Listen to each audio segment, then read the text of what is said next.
आप सभी को आचार्य सुशील कुमार की ओर से सुप्रभात। आज मैं आपको डॉक्टर APJ अब्दुल कलाम द्वारा रचित हम और हमारा आदर्श नामक पाठ से गद्यांश पढ़ाने जा रहे हैं। आप लोग ध्यान से सुने, समझें और अपनी कॉपी में साफ साफ लिखें। ये हमारा अंतिम चैप्टर है, इसके बाद आपकी ग्रामर शुरू होगी, इसलिए आप पहले इस वर्ग को पूरा कर लें और फिर हम ग्रामर की तरफ चलेंगे।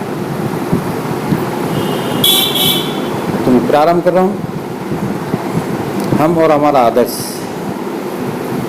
डॉक्टर APJ अब्दुल कलाम जी कहते हैं, जो कुछ भी इस संसार में हम देखते हैं यह ऊर्जा का ही स्वरूप है।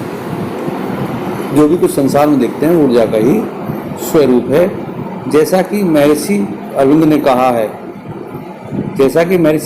है कि हम भी ऊर्जा के ही अंश हैं। इसलिए जब हमने यह जान लिया कि आत्मा और पदार्थ दोनों ही अस्तित्व का हिस्सा हैं, वे एक दूसरे से पूरा तादात्म्य रखे हुए हैं, तो हमें यह एहसास भी होगा कि भौतिक पदार्थों की इच्छा रखना किसी भी दृष्टिकोण से शर्मनाक या गैर आध्यात्मिक बात है नहीं है। एक बार दोबारा देख लें। जो कुछ भी इस संसार में हम देखते हैं वे ऊर्जा का ही स्वरूप है। जैसा कि महर्षि अरविंद ने कहा है, जब भी हम भी ऊर्जा का ही अंश हैं। इसलिए जब हमने यह जान लिया कि आत्मा और पदार्थ दोनों ही अस्तित्व का हिस्सा हैं, वे एक दूसरे से पूरा तादात्म्य रखते हैं, तो हमें यह एहसास भी होगा कि भौतिक पदार्थों की इच्छा रखना किसी भी दृष्टिकोण से शर्मनाक और आध्यात्मिक बात नहीं है।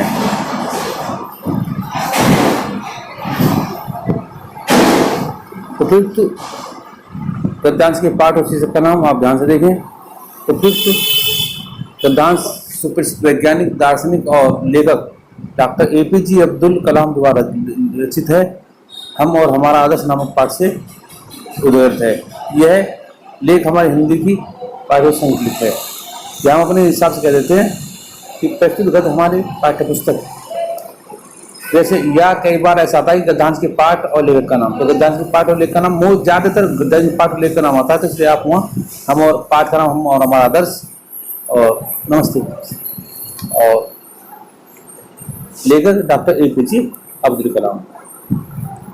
दूसरा क्वेश्चन देखें, रेखांकित अंश की व्याख्या कीजिए। रेखांकित अंश की व्याख्या, तो हम रेखांकित अंश की व्याख्या करते हैं।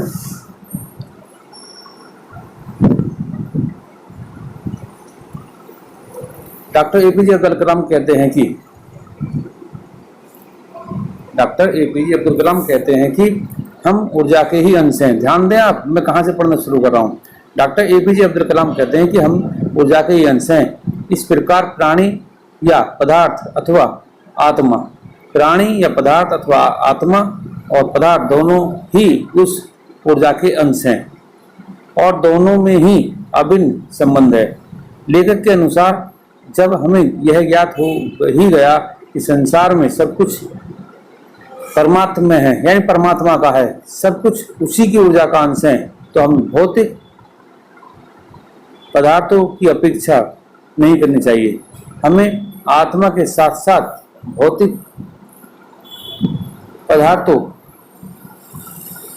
को भी समान रूप से सम्मान की दृष्टि से देखना चाहिए। यही नहीं, भौतिक पदार्थों की इच्छा रखना किसी भी दृष्टि से लज्जाजनक अथवा अध्यात्म के विरुद्ध बात की नहीं मानी जानी चाहिए। हमें अपेक्षित भौतिक पदार्थों की इच्छा अपने मन में रखनी चाहिए और उसकी प्राप्ति हेतु अपने पूर्ण विश्वास और पूर्ण मन का प्रयास करना चाहिए। एक बार दोबारा देख लें इसका। हम डॉक्टर APJ अब्दुल कलाम कहते हैं कि हम ऊर्जा के ही अंश हैं। इस प्रकार प्राणी या पदार्थ अथवा आत्म और पदार्थ दोनों ही उस ऊर्जा के अंश हैं और दोनों में ही अभिन्न संबंध है। लेखक के अनुसार जब हमें यह ज्ञात हो ही गया कि संसार में सब कुछ परमात्मा में है, यानी परमात्मा का है, सब कुछ उसी ऊर्जा का ही अंश है, तो हमें भौतिक पदार्थों की भी अपेक्षा नहीं करनी चाहिए। हमें आत्मा के साथ साथ भौतिक पदार्थों को भी समान रूप से दृष्टि में रखना देखना चाहिए। यही नहीं, भौतिक पदार्थों की इच्छा रखना किसी भी दृष्टि से लज्जाजनक अथवा अध्यात्म के विरुद्ध बात नहीं मानी जानी चाहिए। हमें अपेक्षित भौतिक पदार्थों की इच्छा अपने मन में रखनी चाहिए और उनकी प्राप्ति हेतु अपने पूर्ण विश्वास और पूरे मन करना चाहिए।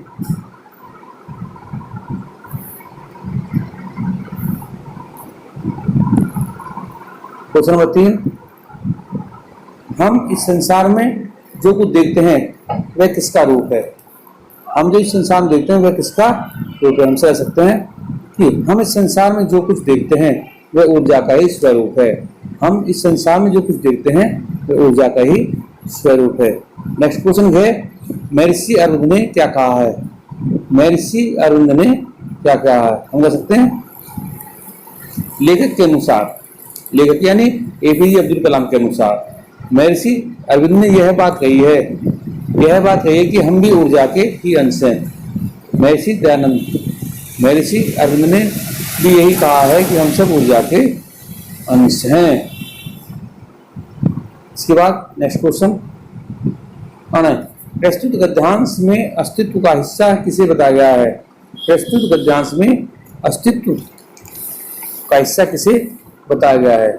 आप देखें, प्रस्तुत गद्य में अस्तित्व का हिस्सा आत्मा और पदार्थ दोनों को ही बताया गया है। प्रस्तुत गद्यांश में अस्तित्व का हिस्सा आत्मा और पदार्थ दोनों को ही बताया गया। अब देखें,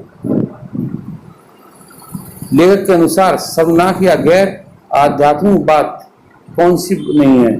लेखक के अनुसार सर्वनाक या गैर आध्यात्मिक बात कौन सी नहीं है?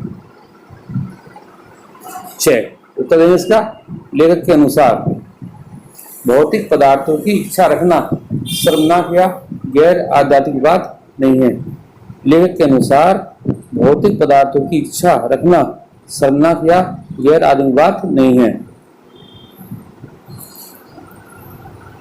अस्तित्व और तादात्म्य, अस्तित्व और तादात्म्य शब्दों का अर्थ स्पष्ट कीजिए। एक बार दोबारा दे दें, अस्तित्व और तादात्म्य शब्दों का अर्थ स्पष्ट कीजिए। अस्तित्व का अर्थ विद्यमानता, अस्तित्व का अर्थ विद्यमानता, होने का भाव, और तादात्म्यता का अर्थ है समन्वय। तादात्म्य का अर्थ है समन्वय। अस्तित्व का जो अर्थ है वो है विद्यमानता और तादात्म्य का अर्थ है समन्वय।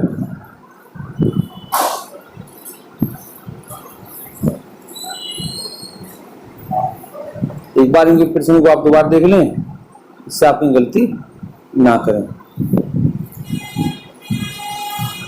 गद्यांश के पाठ और लेखक का नाम,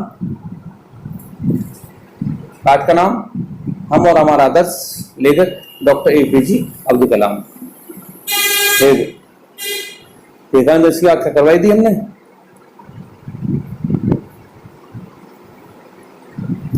हम इस संसार में जो देखते हैं वो किसका रूप है? हमसे लिखा, हम इस संसार में जो कुछ देखते हैं वह ऊर्जा का ही स्वरूप है। लेखक महर्षि के अनुसार या महर्षि अरविंद ने क्या कहा है? डॉक्टर एपीजे अब्दुल कलाम के अनुसार महर्षि अरविंद ने यह कहा है कि हम भी ऊर्जा के ही अंश हैं। हम भी ऊर्जा के ही अंश हैं। और अन्य देखें इसके बाद, प्रस्तुत गद्यांश में अस्तित्व का हिस्सा आत्मा और पदार्थ दोनों को ही बताया गया है।